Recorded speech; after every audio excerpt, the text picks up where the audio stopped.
Assalamualaikum warahmatullahi wabarakatuh. Kembali lagi di channel Portal Dimensi dan tentunya masih bersama saya Kang Slamet di sini. Kali ini Kang Slamet akan menceritakan sebuah kisah yang berjudul Bayu Gendeng. Cerita ini ditulis oleh Zaki Asyar.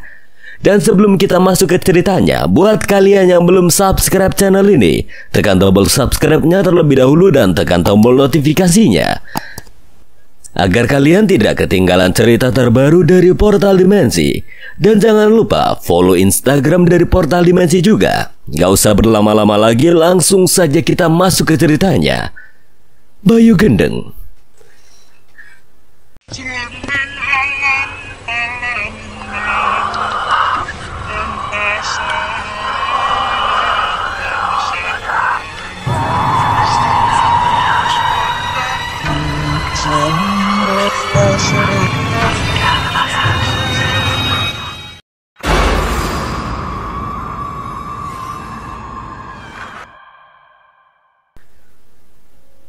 Sinta adalah seorang gadis muda yang baru saja lulus SMA. Dia terlahir dari keluarga sederhana. Ayahnya adalah seorang satpam di sebuah pabrik, sedangkan ibunya hanya seorang ibu rumah tangga biasa. Sinta sebenarnya adalah seorang pelajar yang cerdas, sehingga banyak yang menyarankannya untuk melanjutkan pendidikan ke jenjang perguruan tinggi. Namun karena kondisi ekonomi orang tuanya yang pas-pasan, membuat Sinta harus memendam keinginannya untuk berkuliah. Belum lagi dia juga mempunyai dua adik yang masih butuh banyak biaya. Akhirnya Sinta pun memilih untuk bekerja. Dia berharap dapat membantu ekonomi orang tuanya sembari mengumpulkan uang agar bisa berkuliah suatu saat nanti. Bagayung bersambut, keinginan Sinta untuk bekerja akhirnya membuahkan hasil. Dia ditawari pekerjaan oleh Tantri, seorang gadis tetangganya yang bekerja di rumah makan besar milik Juragan Gianto. Tantri memang disuruh Gianto mencari gadis muda yang berpenampilan menarik untuk jadi pelayan di restorannya. Tantri menganggap Sinta cocok dengan kriteria dari bosnya. Sinta pun langsung setuju dengan tawaran Tantri. Apalagi gaji yang dijanjikan oleh Gianto terbilang besar untuk seorang pelayan restoran. Rumah makan Sari Rasa milik Gianto adalah salah satu rumah makan terbesar dan terkenal di Jawa Timur. Rumah makan itu terletak di jalan utama provinsi, sehingga banyak bis, truk maupun rombongan besar mampir untuk menikmati hidangan di rumah makan Gianto. Rumah makan itu tidak pernah sepi, apalagi jika masuk waktu jam makan siang sudah pasti akan diserbu oleh pelanggan. Rumah makan Gianto menghidangkan makanan khas Jawa Timur, mulai dari rawon, nasi pecel, soto, dan banyak makanan lainnya. Pagi itu setelah berpamitan pada kedua orang tuanya, Sinta berangkat menuju rumah makan Gianto. Sampai di rumah makan Gianto, Sinta segera menemui pria berusia 40 tahunan itu untuk menerima arahan dan penjelasan sebelum dia memulai pekerjaannya hari ini. Duk, tugasmu hanya menghidangkan makanan dan mencatat pesanan dari pelanggan. Gampang kok. Gianto menjelaskan. Sinta hanya tertunduk sambil mengangguk. Kemudian Gianto tampak terdiam sejenak. Dia mengelus-elus kumisnya yang besar dan lebat sambil menatap wajah Sinta. Oh ya, apa benar weton kamu Selasa Wage, Duk? Sinta kaget mendengar pertanyaan dari Gianto. Dia merasa aneh kenapa Gianto menanyai masalah weton. Karena Sinta merasa weton tidak ada hubungannya dengan pekerjaan yang akan dia jalani. Iya pak, weton saya Selasa Wage. Bagus, kamu cocok kerja di sini, Duk. Ya wis, Duk, kamu bisa langsung bergabung dengan yang lain. Mudah-mudahan kamu betah ya, Duk. Gianto tersenyum kecil sambil menepuk bahu Sinta. Tampak wajah Gianto menyeratkan kebahagiaan setelah mengetahui Sinta berweton Selasa Wage. Sinta segera meninggalkan ruangan Gianto untuk bergegas ke dapur dan bergabung dengan pekerja lainnya. Sinta menutup pintu ruangan Gianto dengan perlahan. Dalam pikirannya masih diliputi banyak pertanyaan, terutama tentang Gianto yang menanyai weton lahirnya. Namun Sinta mencoba berpikir positif dan dia mencoba mengabaikan prasangka buruknya. Kemudian dia mulai berjalan menuju dapur. Untuk ke dapur, Sinta harus melalui sebuah lorong penghubung dari ruang depan menuju dapur. Karena dapur restoran itu terletak di ujung lorong tersebut, sepanjang lorong Sinta melihat banyak foto-foto terpajang di tembok lorong tersebut. Kebanyakan foto-foto itu adalah foto para pejabat maupun artis yang pernah mampir di restoran Gianto.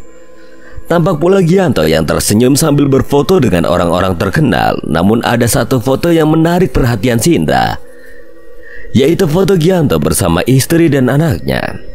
Tampak di foto itu Gianto menggandeng anak gadis kecil usia 7 tahun. Di samping anak gadis itu terlihat seorang wanita cantik yang Sinta tebak itu adalah istri Gianto.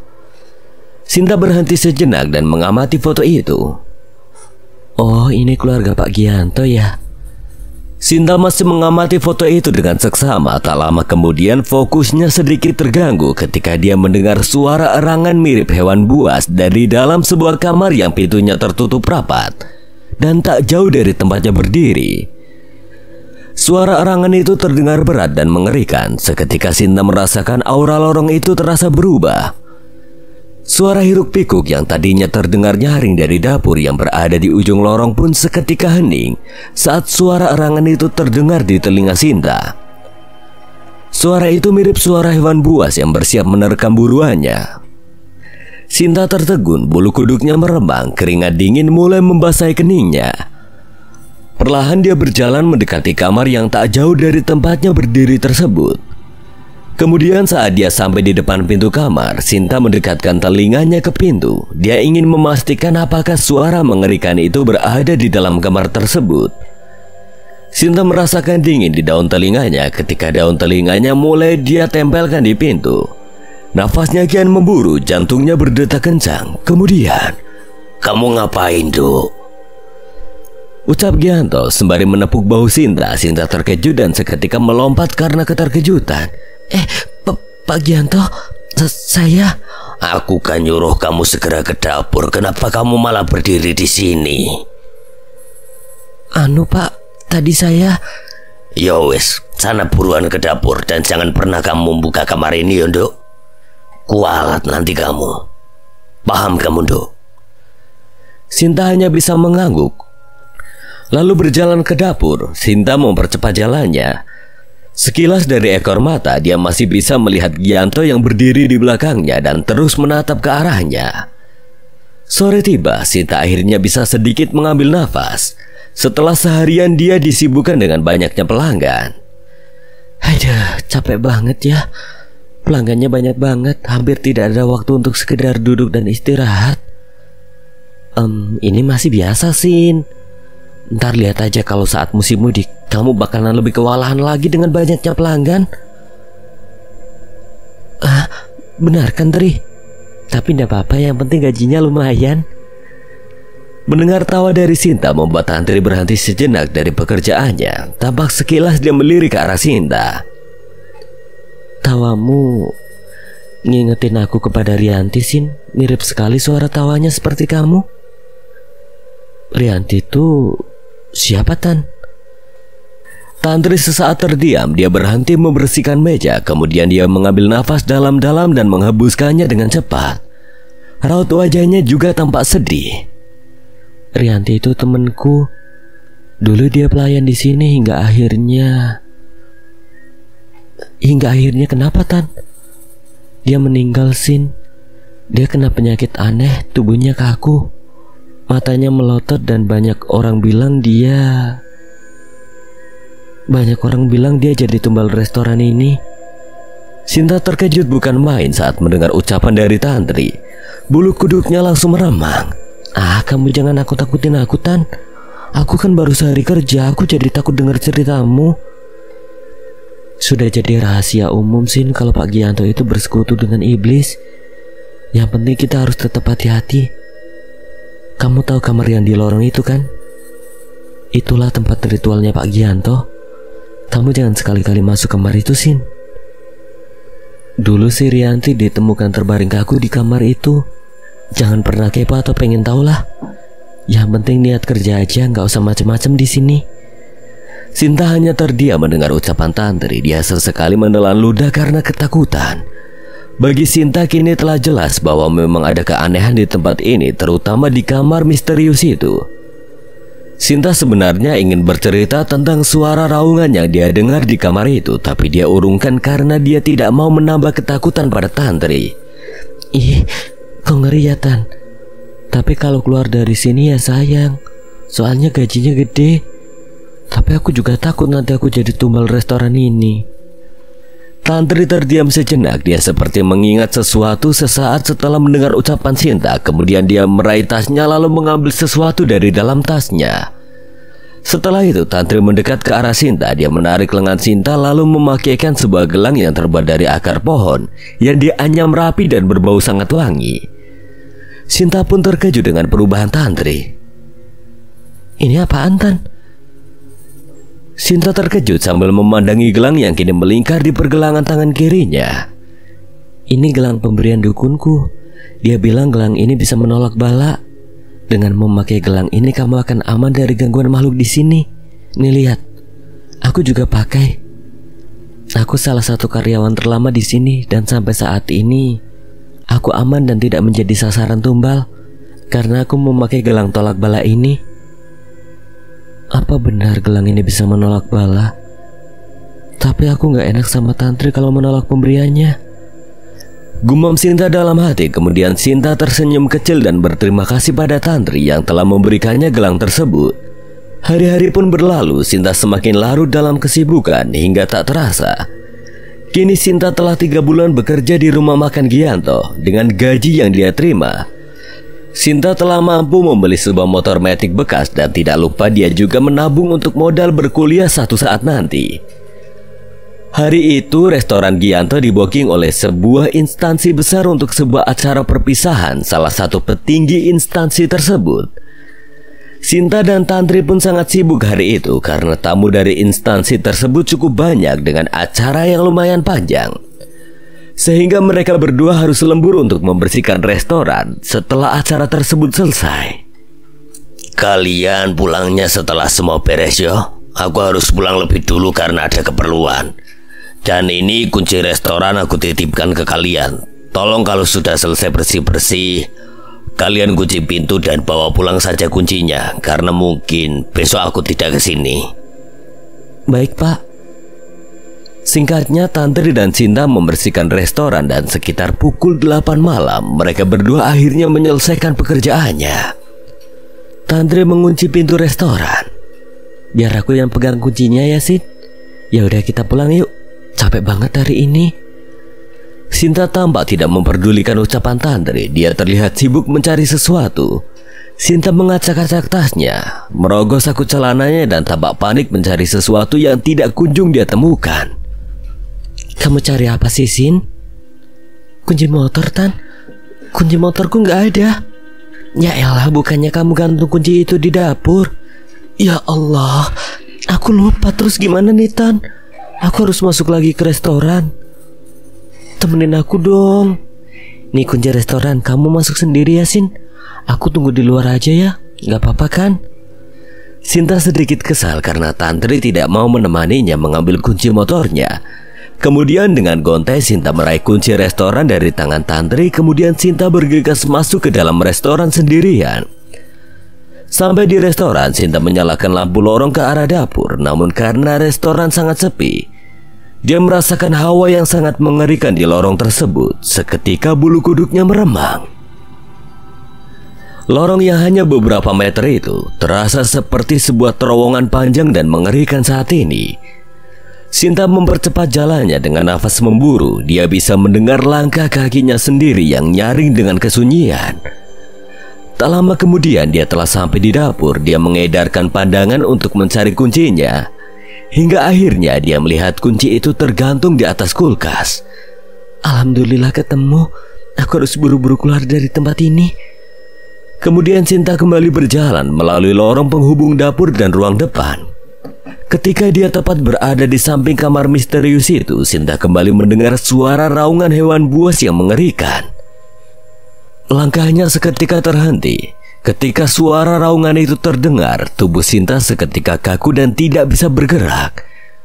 Dia mulai ketakutan. Tak lama kemudian, bukan hanya suara raungannya dia dengar, namun dia juga mendengar suara langkah kaki yang terdengar menggema. Suara langkah kaki itu seolah mendekat seperti sesuatu yang sangat besar berjalan dan ingin keluar dari kamar itu. Tak selesai sampai di situ, situasi bertambah lebih mengerikan ketika lampu di atas kepala Sinta tiba-tiba berkedap-kedip, seolah lampu itu ingin menambah ketakutan untuk Sinta. Saking takutnya, Sinta kemudian jatuh terduduk, kakinya terasa lemas, dengkulnya seperti tak mampu menahan berat badannya. Keringat dingin membasuhi tubuhnya. Mata Sinta kini tertuju ke arah pintu kamar yang berada di depannya. Kemudian Sinta melihat handle pintu di kamar itu bergerak-gerak, seolah ingin dibuka secara paksa oleh seseorang dari dalam. "Tantri, tolong!" ujar Sinta lirih karena dia merasakan tenggorokannya tercekat dan tidak bisa berteriak. Tiba-tiba lampu yang berkedap-kedip di atas kepalanya padam, sehingga kini lorong tersebut gelap gulita. Sinta semakin ketakutan, tangannya bergetar, giginya gemeretak, dan tubuhnya tampak menggigil hebat. Tak lama kemudian, pintu kamar misterius itu terbuka. Suara pintu yang terbuka memecah suasana gelap dan mengerikan di lorong itu. Pintu perlahan terbuka dengan masih diiringi suara raungannya mengerikan. Tak lama kemudian, sosok makhluk tinggi besar berbulu dan bermata merah menyala tampak mengintip dari kamar itu. Makhluk itu langsung mengarahkan mata merahnya dan menatap Sinta yang terduduk ketakutan di depan kamar. Perlahan dia berjalan mendekati Sinta. Sinta pun mencoba menghindar dengan beringsut mundur sambil ngesot karena kakinya terasa lemas. Tak lama kemudian Sinta merasakan jari jemari berkuku tajam mencengkeram pergelangan kakinya. "Jangan, tolong jangan bunuh aku. Jangan, tolong." Namun makhluk itu tidak peduli dengan tangisan Sinta. Kemudian dia menarik Sinta masuk ke dalam kamar. Sinta berteriak ketika dia ditarik masuk ke dalam kamar. Tak lama kemudian seluruh tubuhnya telah masuk ke dalam kamar, dan pintu kamar itu pun tertutup. Di luar restoran tampak Tantri sedang berbincang dengan seseorang melalui handphonenya. "Sepertinya Sinta sudah diambil, Pak. Tinggal nanti sisanya saya bereskan." "Bagus. Berkat gelang yang kau pakai ke Sinta, makhluk itu langsung bisa mengenali tumbalnya. Biarkan dia bersenang-senang dengan santapannya. Akhirnya tumbal tahun ini sudah aman. Kita tinggal memikirkan tumbal untuk tahun depan." "Iya Pak Gianto, saya akan terus menyediakan tumbal untuk Anda, asalkan saya tetap aman bekerja di sini." Kemudian Tantri menutup teleponnya dan dia tersenyum kecil. Pagi tiba. Rumah Sinta pagi itu tampak ramai. Terdengar pula suara tangisan dari kedua orang tua dan adik-adiknya. Sinta ditemukan telah tewas terbaring di dalam kamar misterius itu dengan tubuh kaku dan mata yang melotot ke atas. Berkali-kali ibunya pingsan saat melihat anak gadisnya tewas mengenaskan.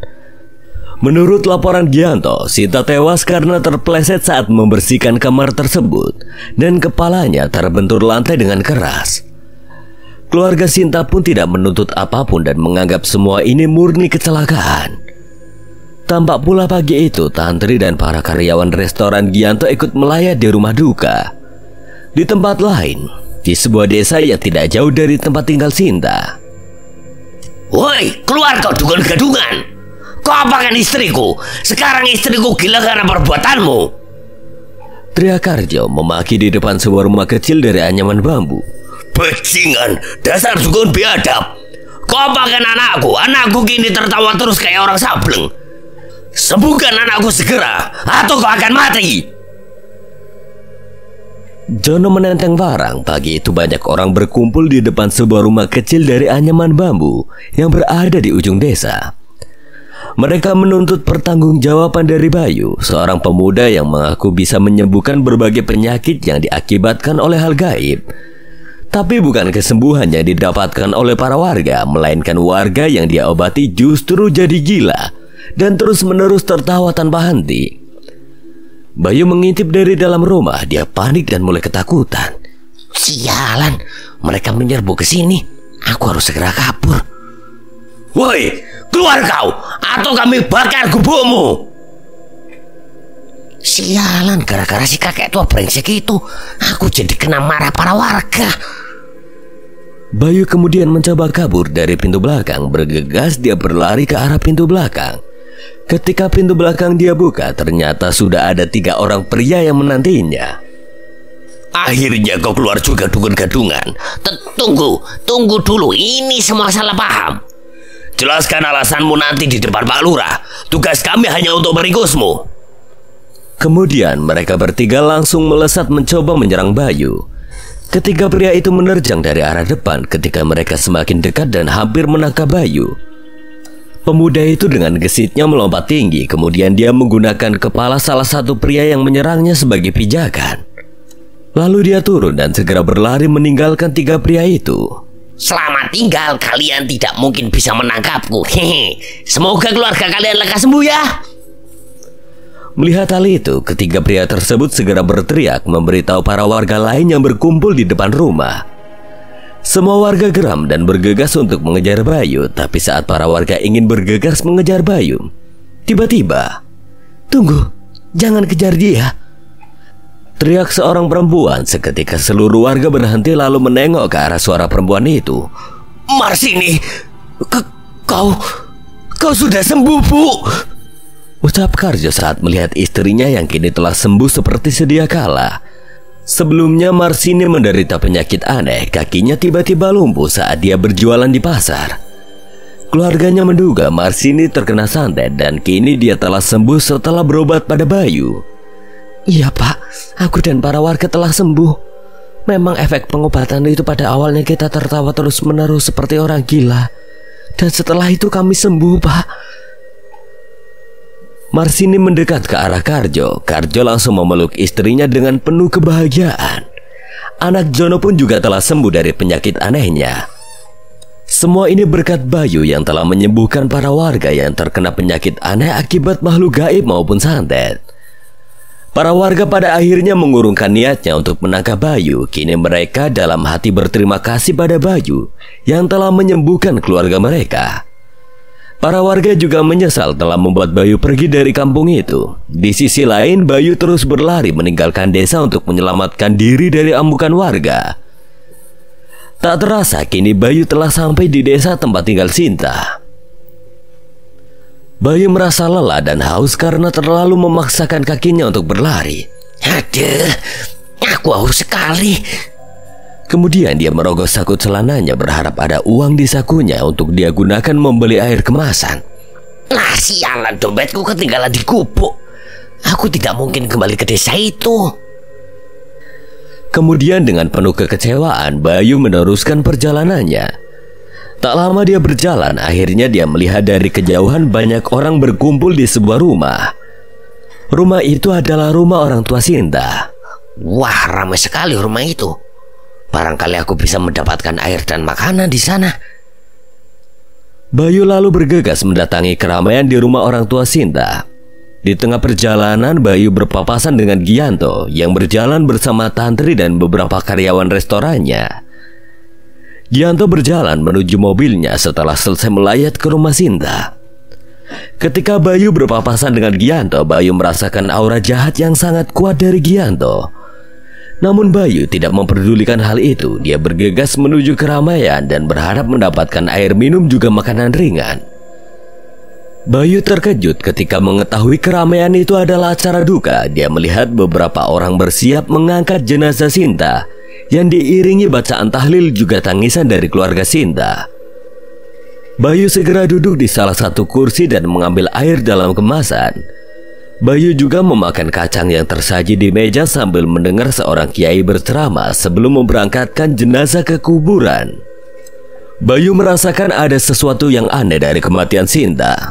Kemudian dia menggunakan mata batinnya untuk melihat apa yang sebenarnya terjadi. Setelah beberapa saat dia memejamkan mata dan berkonsentrasi, Bayu kini tahu apa yang sebenarnya terjadi pada Sinta. Tak lama kemudian Bayu tertawa terbahak-bahak.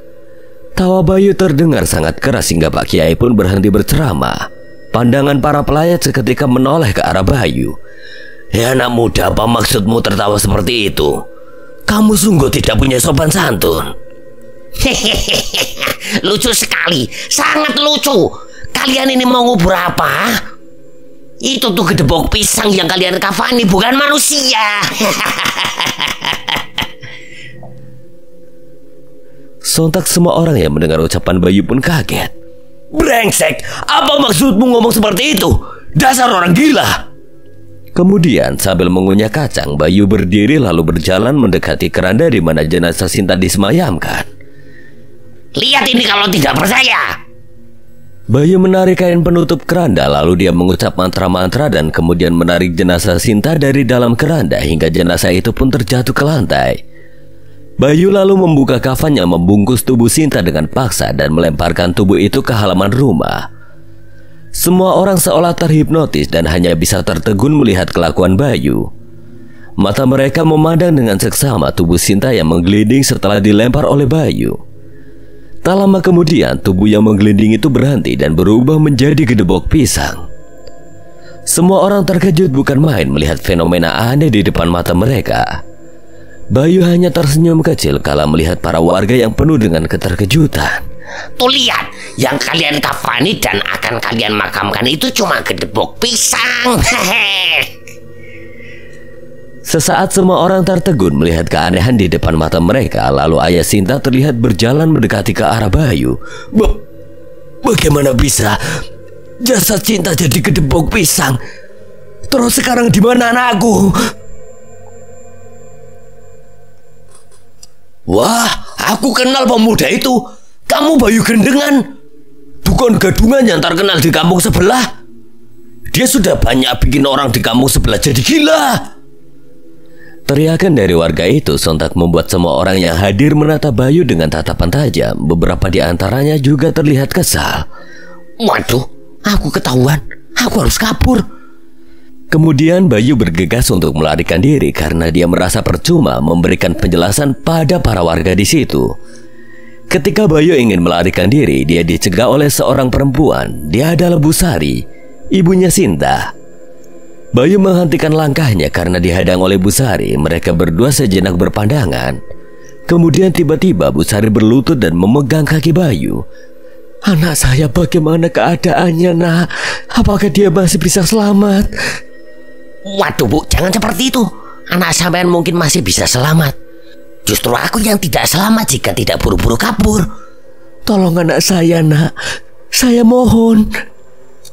Tapi Bu, kalau tidak buru-buru kabur, aku akan ditangkap dan diseret ke desa sebelah. Ayo kita tangkap dia. Dia dukun gadungannya sudah bikin onar di kampung sebelah. Cukup. Saya selaku tuan rumah, saya berharap semua warga bubar kecuali Pak RT dan Pak Kiai. Kami ingin berdiskusi tentang anak saya. Saya mohon pengertiannya. Dan jangan bergosip atau berkata apapun sebelum ada pernyataan resmi dari pihak keluarga. Tapi Pak, kami juga ingin tahu tentang semua ini. Benar kata Pak Basri, lebih baik semuanya bubar dulu. Tolong hormati keluarga Pak Basri. Saya selaku RT berjanji akan memberikan penjelasan pada Anda semuanya tentang masalah ini. Jadi saya mohon pengertiannya. Ucapan dari Pak RT membuat para warga terdiam, lalu mereka membubarkan diri dan kembali ke rumah masing-masing. Meskipun diiringi dengan suara kasak-kusuk dan beberapa di antaranya terdengar mengeluh. Setelah semua warga pulang, kini di rumah Pak Basri hanya tersisa Bayu, Pak Basri, Bu Sari, Pak RT, dan Pak Kiai. Sekarang sudah aman, nak. Kami juga menjamin keamananmu. Sekarang kamu ceritakan apa yang sebenarnya terjadi pada Sinta. Saya akan menceritakan, tapi bapak-bapak semuanya jangan langsung emosi.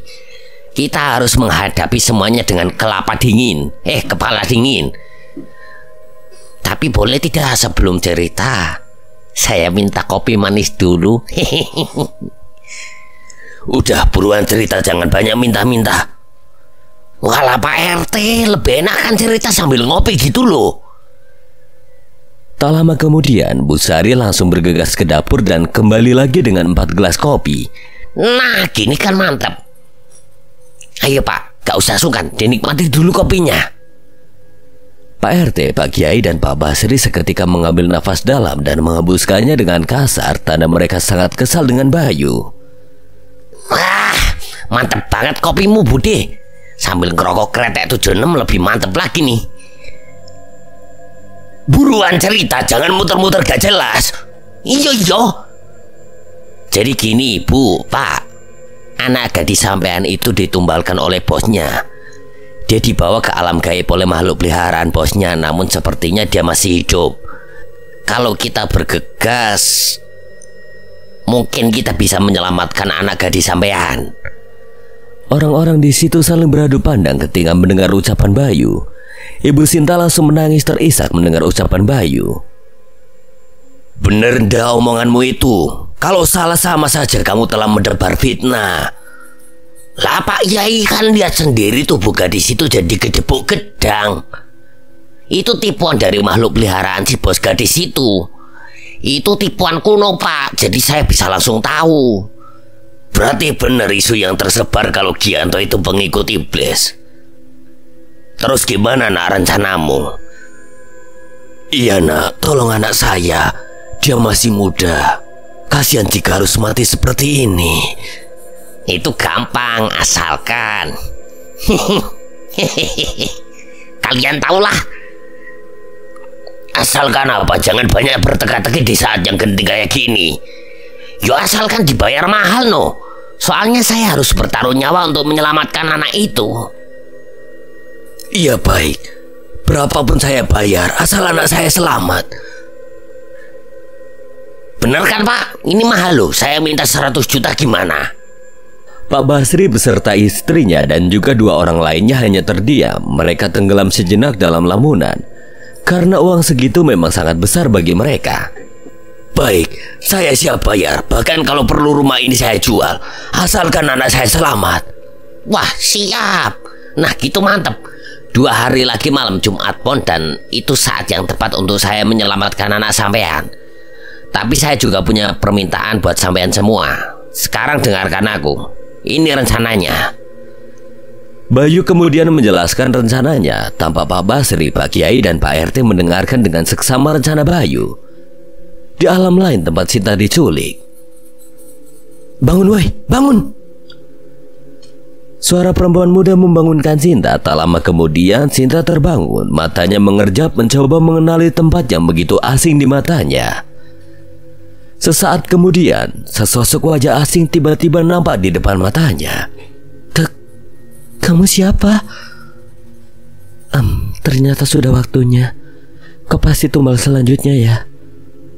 Berarti sebentar lagi aku bakalan mati dan penderitaanku selesai. Apa maksudmu? Perkenalkan, aku Rianti. Jadi aku itu tumbal sebelum kamu. Setahun yang lalu aku dijebak oleh Tantri sehingga aku menjadi tumbal si brengsek Gianto. Setahun sudah aku jadi budak di sini dan kau akan menggantikanku menjadi budak di sini. Karena aku tak lama lagi akan dimangsa oleh mereka.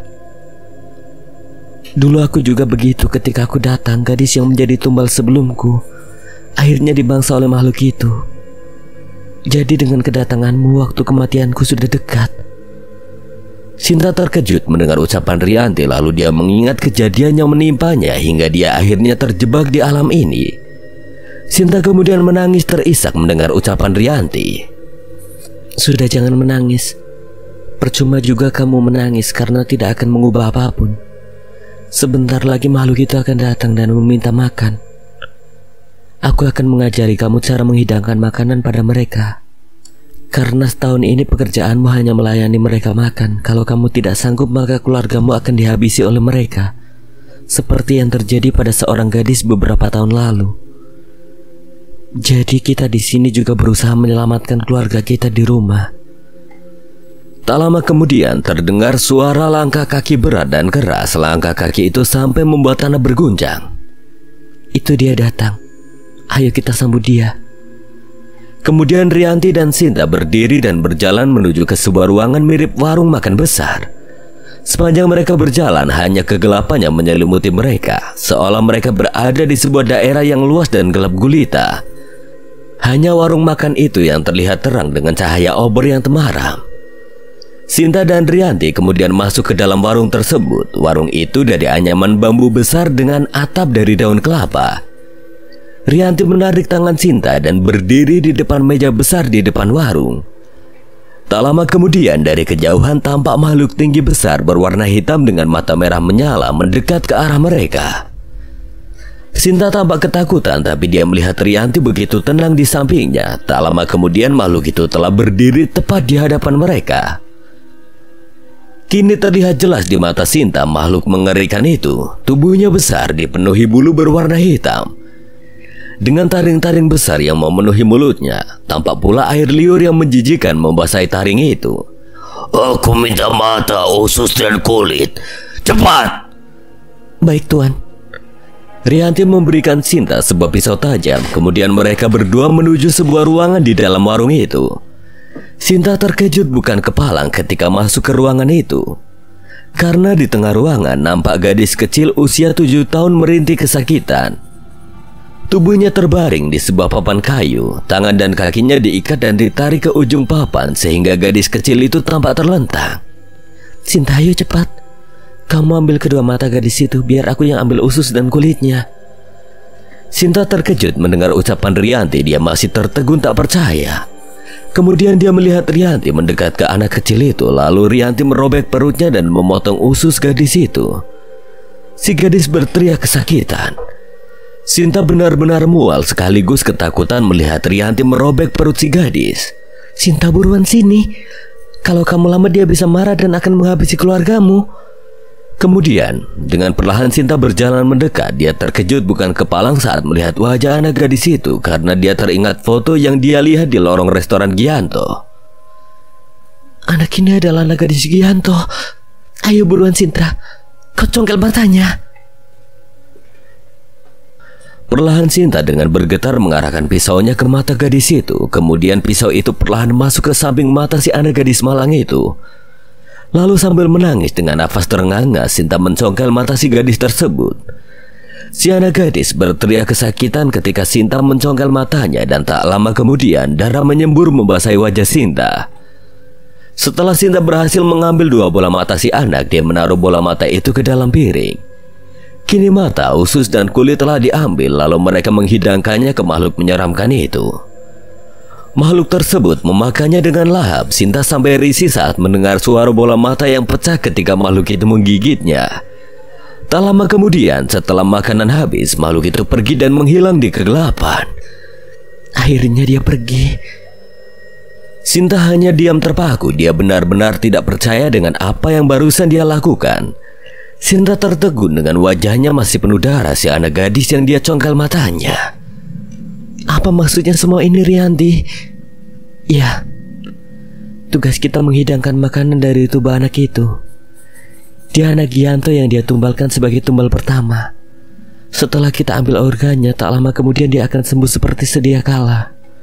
Dan kita disuruh untuk terus mengambil organ tubuhnya hingga waktu kita habis dan digantikan tumbal selanjutnya. Setelah kau bisa bekerja sendiri, aku akan diambil dan dimangsa makhluk itu. Aku tak sabar menantikan saat itu, Sin. Karena aku tak sanggup terus-menerus menyakiti anak itu. Aneh memang karena aku malah berharap cepat mati. Ya karena hidup di tempat ini sangat mengerikan sehingga mati menurutku lebih baik. Sinta hanya terdiam. Dia sangat geram dengan perbuatan Gianto, namun saat ini dia tidak bisa berbuat apa-apa.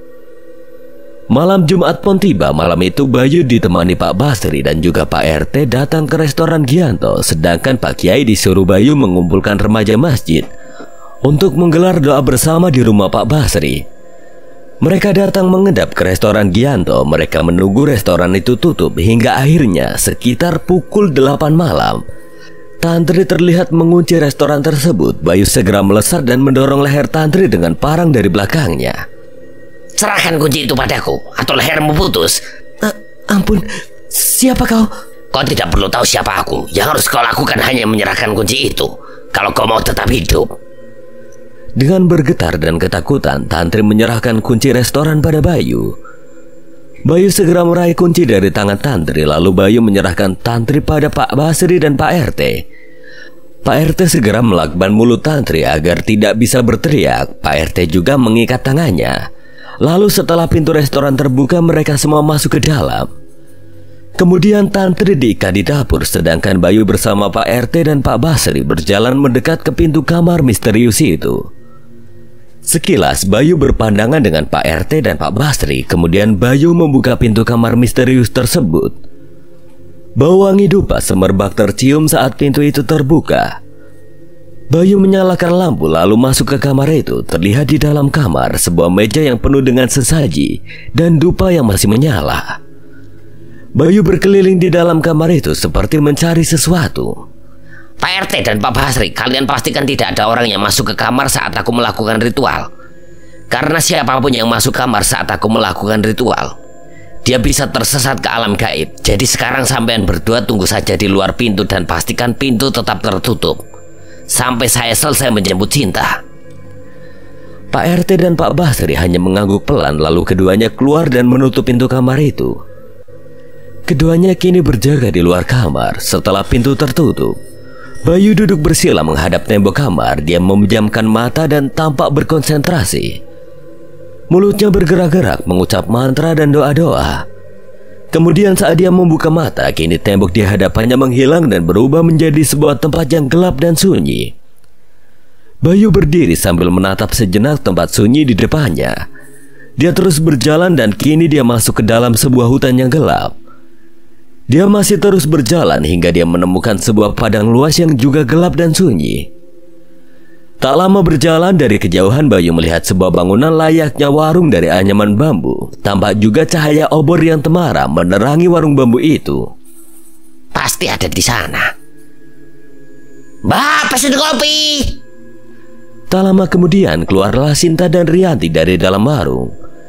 Mereka terkejut melihat Bayu yang telah duduk sambil menghisap rokok di depan warung itu. Siapa kamu? Hehe. Ada orang mampir ke warung, bukannya ditanyai mau pesen apa, malah ditanyai nama. Sudah, tidak usah basa-basi lagi. Kamu pasti orang suruhan Gianto kan? Kau pasti akan menjemputku untuk menjadi santapan makhluk itu kan? Hehehe. Aku kemari diutus untuk menyelamatkan Sinta. Mana yang namanya Sinta? Mereka berdua sejenak saling pandang. Sesaat setelah mendengar ucapan Bayu, kemudian Sinta maju selangkah dan mengenalkan dirinya pada Bayu. Aku Sinta. Apakah benar kau ingin menolongku? Ya benarlah. Ayo kita cepat pergi, mumpung iblis itu belum datang kemari. Tunggu dulu. Aku ingin Rianti juga pergi bersama kita. Aku ingin dia selamat. Baiklah, ayo kita semua pergi sebelum dia datang. Tidak, aku tidak mau pergi. Kalau aku kabur, mereka pasti akan menghabisi keluargaku. Ya sudah, kalau tidak mau, selamat tinggal. Tunggu dulu. Aku hanya akan pergi denganmu jika Rianti juga ikut. Aku tidak mau dia berkorban sendiri. Walah, kalian ini keras kepala yo. Kita harus segera kabur dari sini, waktu kita tidak banyak. Kau pergi saja sendiri, aku hanya akan pergi jika Rianti juga pergi dari tempat ini. Belum sempat Bayu membalas ucapan Sinta, kemudian terdengarlah suara langkah kaki mendekat. Langkah kaki itu terdengar kuat dan menggema. Saking kuatnya langkah kaki itu hingga tanah yang mereka pijaki bergetar saat langkah kaki itu semakin mendekat ke arah mereka. Sial, dia datang. Mau tidak mau aku harus bertarung melawannya. Kau gila? Kau cari mati jika melawannya? Hehe, tenang aja Bayu. Manusia itu lebih tinggi derajatnya dibanding makhluk menjijikan itu. Asal kita yakin, kita pasti bisa menang. Dan setelah aku mengalahkannya, kau tidak perlu khawatir lagi keluargamu akan jadi korban. Tak lama kemudian makhluk besar itu telah berdiri di depan mereka. Dia menatap wajah ketiganya dengan tatapan mata merah menyala dan tajam. Makan. Aku mau makan, aku ingin mata, jantung dan kaki. Cepat hidangkan ke hadapanku. Sinta dan Rianti tampak bergetar dan ketakutan ketika mendengar suara makhluk mengerikan di depannya. Tapi Bayu masih tenang.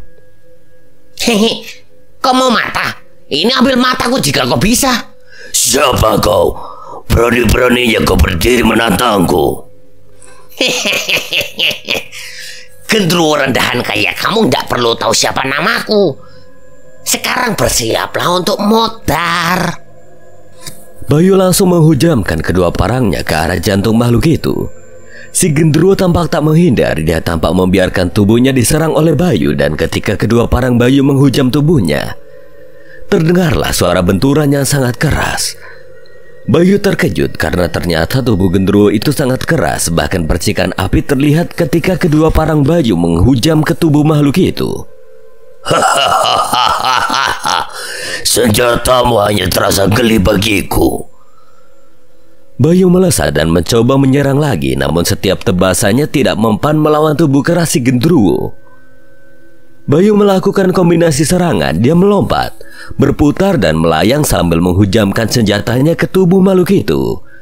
Namun semua serangannya sia-sia. Semua tebasannya tidak ada satupun yang mampu menggores kulit makhluk itu. Bayu terengah-engah. Nafasnya memburu dan dadanya naik turun mengatur nafas. Sial, aku bisa kalah kalau aku tidak melukainya.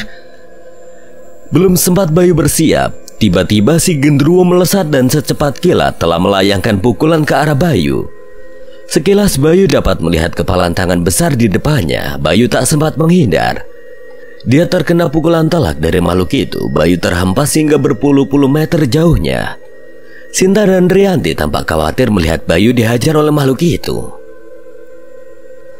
Ternyata kekuatanmu tak sebesar nyalimu.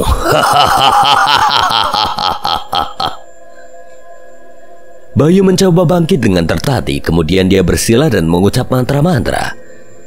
Tak lama kemudian asap putih tampak mengepul dan mengelilingi tubuhnya. Kemudian dari asap itu muncullah seorang kakek tua memakai pakaian kerajaan kuno. Bocah gemblung, kenapa kau memanggilku? Katanya kau tidak butuh bantuanku lagi. Maaf ya, Angga Reksa, saya mengganggu Anda. Tapi kemarin Anda telah membuat para warga kampung jadi gila, sehingga membuat saya dikejar-kejar oleh mereka. Sekarang saya harus butuh bantuan Anda untuk mengalahkan iblis itu. Aku tidak sudi membantumu. Lagian lawanmu cuma genderuwo rendahan. Justru itu latihan yang bagus untukmu. Sekarang kau harus melawannya dengan kemampuanmu sendiri. Aku pergi dulu. Sialan, dia tidak mau membantuku. Baiklah, terpaksa aku akan melawannya sendiri. Bayu lagi-lagi melesat dan mencoba menyerang makhluk itu. Bayu melancarkan tendangan keras ke arah makhluk itu, namun dengan mudahnya makhluk itu menangkap kaki Bayu dan melemparkannya sampai terhempas masuk ke dalam warung. Bayu terjatuh di samping anak gadis Gianto. Bayu kemudian berdiri dengan tertatih. Dia melihat gadis kecil yang terikat itu menangis dengan satu rongga mata yang menganga. Tubuhnya juga penuh luka. Sakit, tolong, ayah, ibu, tolong aku. Bayu menatapnya dengan iba. Dia tahu apa yang telah terjadi pada gadis itu. Tak terasa air mata Bayu menetes melihat keadaan si anak gadis. Kini Bayu sangat marah ketika melihat keadaan anak gadis tersebut. Dia geram dan marah dengan kelakuan jahat Gianto yang tega menumbalkan anak gadisnya. Sabar, Nduk. Aku berjanji akan menyelamatkanmu agar kau segera bisa beristirahat dengan tenang. Kemudian Bayu berjalan keluar dari warung. Tampak Sinta dan Rianti terdiam ketika melihat Bayu yang kini berjalan dengan raut wajah penuh kemarahan. Sampai di luar warung, Bayu menancapkan parangnya ke tanah. Kemudian dia berkuda-kuda sambil mengepalkan tangannya ke atas. Bayu memejamkan mata dan mengucapkan mantra-mantra. Kamu mau ngapain, nak? Tidak usah berlaga seperti itu. Kau sudah pasti akan mati di sini. Namun Bayu tidak peduli. Dia masih berkuda-kuda sambil mengepalkan tangan kanannya ke atas. Tak lama kemudian angin mulai bertiup kencang, disusul dengan suara petir yang bersahutan. Sinta dan Rianti beringsut ke dalam warung mencari perlindungan karena angin semakin kencang berhembus. Kilat tampak beberapa kali menyambar kepala tangan Bayu. Sesekali kilat juga menerangi wajahnya yang terlihat sangat serius dan penuh amarah. Ajian lebur saketi. Bayu kemudian melompat dan melesat secepat kilat menuju ke arah makhluk itu.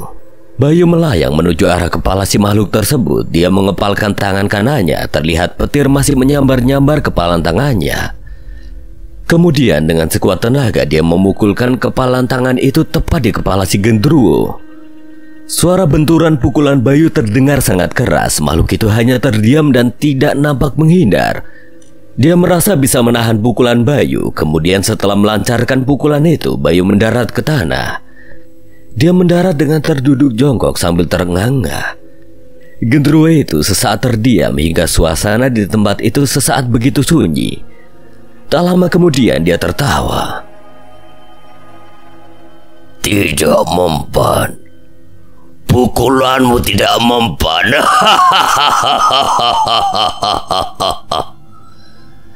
Kemudian dia mulai berjalan pelan mendekati Bayu. Baru saja dia berjalan 2 langkah, kemudian dia terhenti. Dia terdiam dan mulutnya menganga. Dia merasakan sesuatu di tubuhnya. Ya, tubuh makhluk itu mulai retak. Suara retakan itu terdengar dan semakin melebar ke seluruh tubuh makhluk itu. Kemudian makhluk itu perlahan runtuh seperti runtuhnya gedung besar. Hingga akhirnya makhluk itu menjadi gumpalan debu berwarna hitam di tanah dan kemudian debu itu terbang tersapu angin. Akhirnya selesai juga. Tapi tubuhku sangat lemas, aku hampir tidak mampu berdiri lagi. Inilah efeknya jika aku memaksakan menggunakan ajian lebur sakti. Ayo kita kabur, cepat ikuti aku. Kemudian mereka bertiga berjalan untuk keluar dari tempat itu. Belum lama mereka berjalan, tiba-tiba gempa bumi dahsyat terasa di tempat itu. Sepertinya tempat itu akan runtuh. Bayu terus berjalan tertatih bersama Sinta dan Rianti. Bayu merasakan tubuhnya sudah tidak mampu lagi bergerak. Bayu kemudian terjatuh dan tidak kuat berdiri lagi. Ayo Bayu, sedikit lagi, biar kami memapahmu. Sudah, biarkan aku, kalian cepat pergi. Tempat ini akan runtuh, kalian berlarilah menuju cahaya putih itu. Jangan pedulikan aku, pinta Bayu pada Sinta dan Rianti. Awalnya Sinta dan Rianti tampak ragu. Namun akhirnya mereka meninggalkan Bayu dan berlari menuju cahaya putih di depan mereka. Tak lama kemudian mereka telah sampai dengan selamat di kamar milik Gianto. Terlihat lubang hitam di tembok kamar tempat mereka keluar dari alam gaib itu semakin mengecil. Bayu sangat lemas, dia hampir tidak bisa berdiri. Dia merasakan pandangan matanya mulai kabur. Gempa besar terus mengguncang, tanah-tanah juga mulai retak. Di penghujung kesadarannya, Bayu melihat Eyang Hanggareksa menggandeng tangan gadis kecil anak Gianto. Terlihat gadis itu tersenyum pada Bayu. Kemudian Eyang Hanggareksa mendekat ke arah Bayu. Bayu tersenyum melihat kedatangan Eyang Hanggareksa dan kemudian dia pingsan. Bayu, Bayu, bangun! Teriak beberapa orang membangunkan Bayu. Bayu mengerang dan dia perlahan membuka mata. Dia melihat wajah Sinta, Rianti, Pak Basri, dan Pak RT di depan mukanya. Alhamdulillah kau telah sadar, Bayu. Loh, kok aku tiba-tiba di sini? Memang kamu gak sadar? Kamu melompat dengan cepat sesaat sebelum portal di tembok kamar ini tertutup. Terima kasih ya Mas, kau telah menyelamatkan kami. Iya, sama-sama. Oh, pasti aku telah diselamatkan oleh Eyang Hanggareksa. Setelah beristirahat sejenak, Bayu kemudian bangkit dengan dipapa oleh Pak Basri dan Pak RT. Bayu berjalan tertatih keluar dari restoran Gianto dan kemudian mereka pun berjalan pulang dengan penuh kegembiraan. 2 hari berlalu, Pak Basri menemui Bayu. Bayu saat ini tinggal di sebuah rumah kosong tak jauh dari rumah Pak Basri. Pak Basri membawa sertifikat rumah dan tanah untuk diserahkan ke Bayu. Ini sertifikat rumah dan tanahku untuk bayaranmu. Kau bisa jual rumahku agar kau bisa mendapatkan uang. Bayu menerima amplop itu dan sekilas melihat isinya. Bayu tersenyum lalu dia mengembalikan ke Pak Basri. Ini buat Bapak saja. Aku tidak perlu sertifikat ini, Pak. Aku hanya bercanda dengan bayaran itu. Aku ikhlas membantu keluargamu, Pak. Pak Basri meneteskan air mata saat mendengar ucapan Bayu. Kemudian dia memeluk Bayu. Terima kasih nak, kau telah menolongku. Apakah tidak ada sesuatu yang kau ingin? Jika aku mampu akan aku mengabulkannya untukmu nak. Ya, saya bakalan senang kalau Bapak jadi bapak mertua saya. Bercanda, Pak. Kau menyukai Sinta ya? Kau bisa menikahinya asalkan kau bekerja untuk menghidupinya. dan aku bisa memberikanmu pekerjaan. Kebetulan di pabrik tempatku bekerja ada lowongan satpam. Apa kamu mau, nak? Saya hanya bercanda, Pak, untuk jadi mantu Bapak. Lagian Cinta belum tentu suka sama saya. Tapi saya mau, Pak, kalau saya diajak kerja di pabrik Bapak. Gak apa-apalah jadi satpam juga. Soalnya profesi dukun zaman sekarang lagi sepi. Baiklah, kau siapkan lamaran kerja biar cepat diprosesnya, karena pasti banyak yang ngelamar juga. Bayu mengangguk dengan penuh semangat. Dia bergegas membuat lamaran pekerjaan dan langsung diserahkan ke Pak Basri. Pabrik tempat kerja Pak Basri adalah sebuah pabrik rokok terkenal di Jawa Timur. Pagi itu terlihat seorang pria tegap berkumis sedang menerima telepon di kantornya. Pria itu adalah pemilik pabrik rokok tempat Pak Basri bekerja. Ada apa, Gianto, kau menelponku pagi-pagi begini? Aku telah kalah, Mas. Bisnisku hancur. Peliharaanku mati. Aku takut kekalahanku dapat memancing kemarahan Tuan Besar. Semprol, bagaimana mungkin ada orang yang mampu mengalahkan makhluk itu? Aku juga tidak tahu, Mas. Dia tiba-tiba datang dan mengacaukan semuanya. Tapi yang ku tahu dari orang-orangku, nama pengacau itu Bayu Prawirokusumo. Dia pemuda sakti yang bisa membunuh makhluk itu. Dia harus disingkirkan, kalau tidak dia bisa menghancurkan rencana kita. Bayu Prawirokusumo.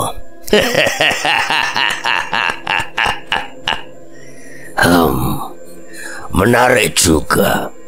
Tapi tenang, Gianto, biar aku yang atasi bocah itu. Ucap pria itu sambil memegang sebuah lamaran kerja dengan foto dan nama Bayu Prawirokusumo. Malam itu Bayu diajak ngopi oleh Pak Basri. Kemudian setelah selesai ngopi, mereka mampir ke pabrik Pak Basri. Bayu dan Pak Basri berdiri di depan gerbang pabrik itu. Bayu memandang sekilas pabrik yang begitu besar di hadapannya. Bayu, ini pabrik tempatku kerja. Jadi mulai besok kamu akan bekerja di tempat ini. Kenapa kamu tertawa begitu, Bayu? Nggak apa-apa, Pak. Hanya lucu saja lihat pabrik itu. Kemudian wajah Bayu mulai serius. Dia menatap tajam ke arah pabrik itu. Sebuah tatapannya tidak biasa dan penuh arti. Sepertinya pabrik ini lebih parah dibanding restoran Gianto. Dan sepertinya aku akan berhadapan dengan banyak hal yang menarik. Kami selaku warga Randu Gunting menolak dengan tegas menjual tanah dan sawah kami kepada PT Lima Jaya. Jadi tinggalkan tanah kami dengan segera. Tidak usah bermimpi membangun pabrik rokok di sini. Teriak Karjo yang saat itu menjadi perwakilan warga desa Randu Gunting. Teriakan Karjo disusul dengan teriakan warga lainnya yang mendukung ucapan dari Karjo. Sudah beberapa bulan ini pabrik rokok tempat Pak Basri dan Bayu bekerja, yaitu PT Lima Jaya, mencoba membeli tanah dan sawah di desa Randu Gunting. Namun usaha mereka selalu mendapatkan perlawanan keras dari warga. Bahkan beberapa kali bentrokan terjadi antara warga dan preman suruhan manajemen PT Lima Jaya. Pemilik pabrik besar itu ingin memperluas usahanya dengan membuat sebuah pabrik lagi di desa Randu Gunting. Karena pabrik utama mereka sudah kewalahan memenuhi permintaan pasar yang sangat besar terhadap produk rokok mereka. Dan pemilik pabrik itu menganggap desa Randu Gunting adalah daerah yang tepat untuk membangun pabrik rokok tersebut. Desa Randu Gunting adalah desa yang tak jauh dari desa Sinta dan Pak Basri. Desa ini dulunya adalah desa tempat tinggal Bayu, di mana Bayu akhirnya kabur karena dianggap dukun gadungan dan mendapatkan julukan Bayu Gendeng. Sore itu, perdebatan alot terjadi antara warga dan perwakilan manajemen PT Lima Jaya. Darto adalah salah satu orang yang ditunjuk mewakili PT Lima Jaya, tampak kesal dan menahan amarah. Lantaran apapun yang dia tawarkan pada warga selalu disambut dengan penolakan keras. Baiklah, kalau kalian tetap kekeh menolak. Tapi kami tentunya akan terus berusaha hingga kami bisa mendirikan pabrik di tanah ini. Jangan sampai kalian menyesal. Aku tak mengancam, tapi hanya sedikit memperingatkan. Maksudmu apa ngomong kaya iku? Camkan baik-baik. Kami tidak akan pernah menjual tanah dan sawah kami, meskipun nyawa taruhannya. Jadi kami tidak akan pernah mundur walaupun kalian menempuh jalur kekerasan. Ngerti kamu? Darto bersama anak buahnya pergi meninggalkan tempat itu dan lagi-lagi pertemuan hari itu berakhir tanpa kesepakatan. Beberapa hari berlalu, suasana desa Randu Gunting kembali normal dan tenang seperti sedia kala. Para warga yang mayoritas petani dan pedagang di pasar pun tampak beraktivitas seperti biasa. Namun ketenangan yang saat ini mereka rasakan sepertinya tidak akan bertahan lama. Malam itu kabut tipis menyelimuti desa Randu Gunting. Suasana malam itu begitu dingin dan sunyi. Suara binatang-binatang malam yang biasanya riuh terdengar kini tampak hening. Seolah seluruh makhluk bernyawa memilih bersembunyi di tempat tinggalnya. Namun dalam kesunyian malam itu, terlihat dua orang pria duduk berkerubut sarung di sebuah pos ronda kecil di ujung desa. Adem banget ya malam ini.